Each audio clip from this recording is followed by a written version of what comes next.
Makanya saya kemarin diminta ngisi di pondok kajen. Kalau sampean berdebat sama orang ateis atau orang komunis itu gampang saja. Dilatih begini seperti teorinya Quran.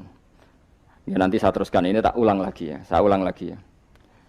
Andai kan nggak pernah terjadi telur itu jadi ayam, nggak pernah terjadi sama sekali. Telur itu jadi ayam.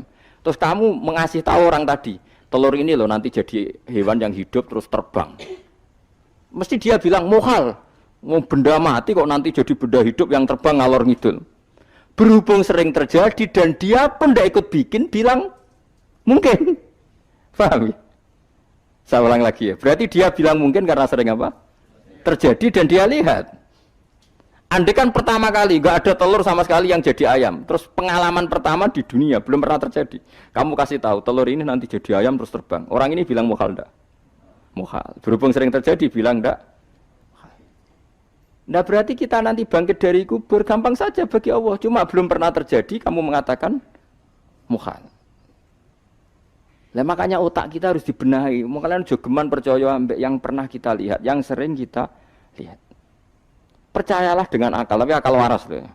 Arah waras itu serempet tatanannya wangil. Makanya Islam itu melatih. Kul falillahil hujjatul baligha. Misalnya begini ya, dulu kalau Gerwani atau PKI atau siapa sajalah. Itu kalau melatih anak-anak TK. Makanya seorang ulama harus punya kecakapan penjelasan ibanatul ahkam. Itu anak-anak kecil dilatih. Anak-anak kamu terpejam. Mintalah manisan sama Allah. Ya Allah saya minta manisan, saya minta permen. Terus disuruh buka. Dapat enggak anak-anak? Enggak dapat, Bu. Wah, berarti Allah enggak ada. Sekarang minta sama Bu Guru. Bu Guru kami minta permen dikasih. Berarti yang ada Bu Guru bukan Tuhan gitu. Akhirnya jadi gerakan ateisme. Nah sebetulnya untuk melawan gerakan itu kita harus melatih begini misalnya gini. Saya itu pernah ketemu sama orang yang berpikiran komunis. Oh komunis juga. Dia nantang saya gini, Pak, pokoknya saya tidak bisa nerima konsep Tuhan. Sebelumnya Anda bisa menjelaskan kenapa ada Tuhan. Jadi, bocah kok elek ini. Nah, aku ngerti aja. Sak cerdas ini tetap cerdas aku. Aku yakin tetap cerdas aku.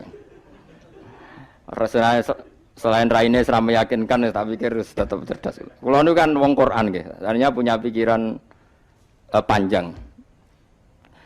Mungkin di antara orang Islam kita ini tidak punya kecakapan menjelaskan. Tapi kalau orang sering baca Quran, apalagi dia ngaji tafsir ya, yang waras maksudnya waras lah.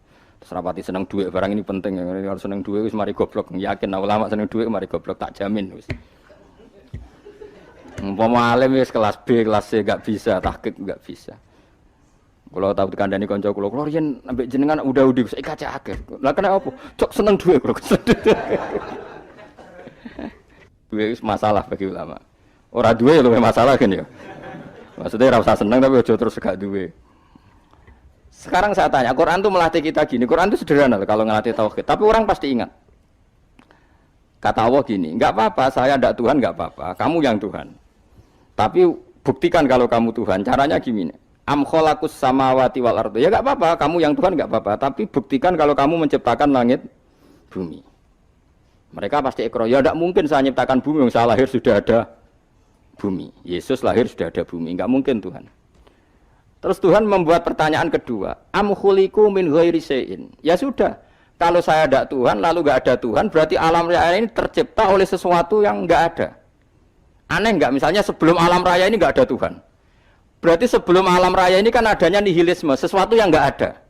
Kemudian sesuatu yang enggak ada ini menjadi penyebab sesuatu yang ada. Aneh enggak? Luwih aneh. Sesuatu yang enggak ada itu mestinya kan enggak bisa ngelabeti, enggak bisa berfungsi, enggak bisa ada gunanya. Wong jenenge ra ono iku ya ora marai apa-apa. Wong ra ono kok dadi sebab. Sesuatu yang menjadi sebab itu yang wujud apa yang enggak ada? Yang wujud. Sak takoki. Lah kalau enggak ada Tuhan berarti alam raya ini lalu sebabnya apa? Ya dari ketiadaan, lalu tiada itu menjadi sebab. Yang tiada kok jadi sebab, tekem lho. Mikir. Di mana-mana yang sebab itu harus barang yang wujud, enggak boleh tiada kok jadi sebab. Ini kan jadi aneh, sesuatu yang tiada menyebabkan sesuatu yang ada. Terus dia bilang, ya pokoknya ronde ini kalah, tapi kapan tak pikir. Pikir nganti mati temenang aku ya mending ngono. Makanya sebetulnya dalam ilmu mantek, pertama itu kita tidak harus iman Tuhan itu namanya Allah, tidak harus. Makanya pertama dikenalkan, sementing kenal Tuhan itu ada dulu. Disebut zat sing wajibil wujud, belum disebut namanya Allah. Allah itu disebut nama Islam, itu paham ya?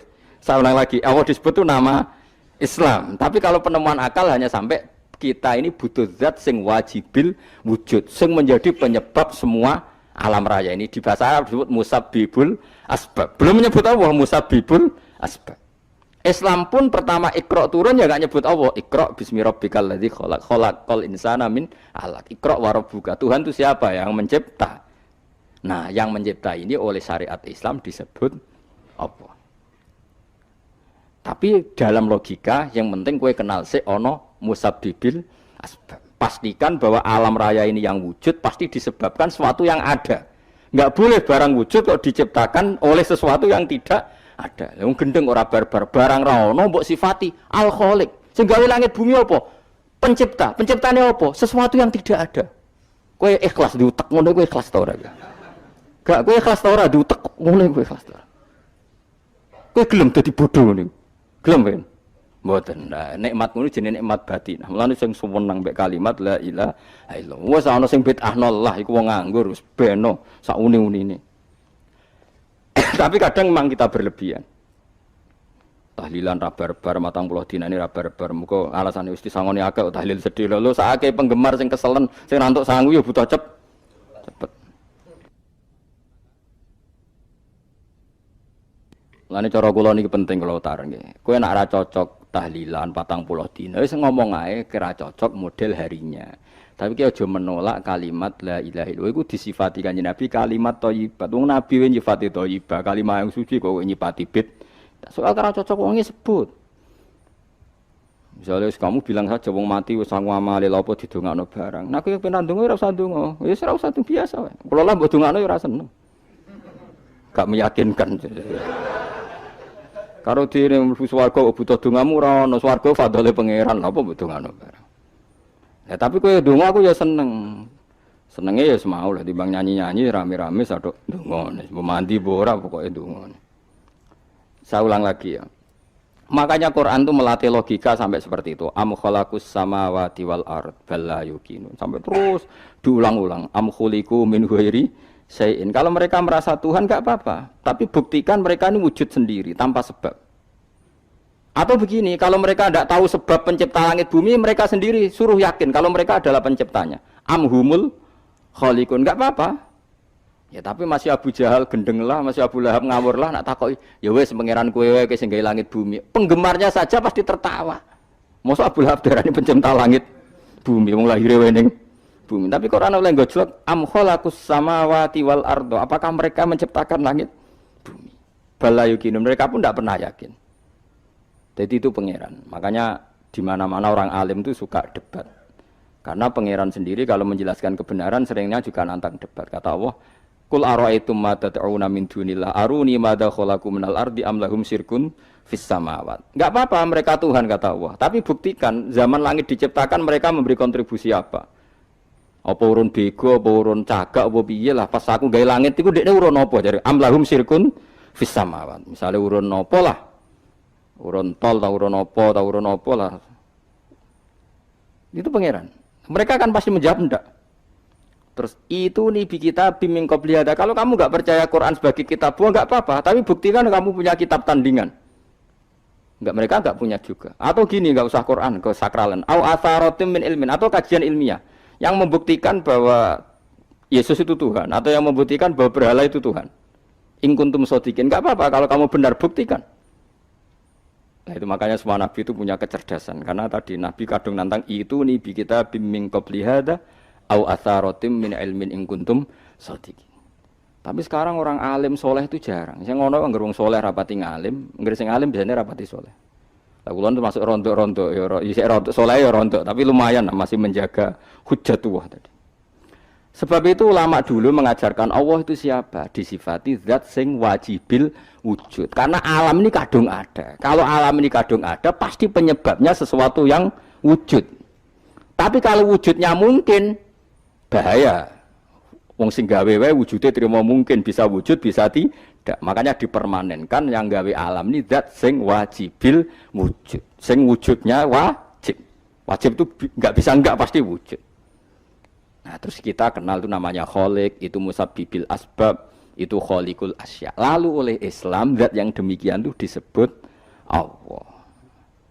Terus jadi la ilaha illallah. Nah, orang yang bertauhid gini tentu punya kenikmatan batin yang luar biasa.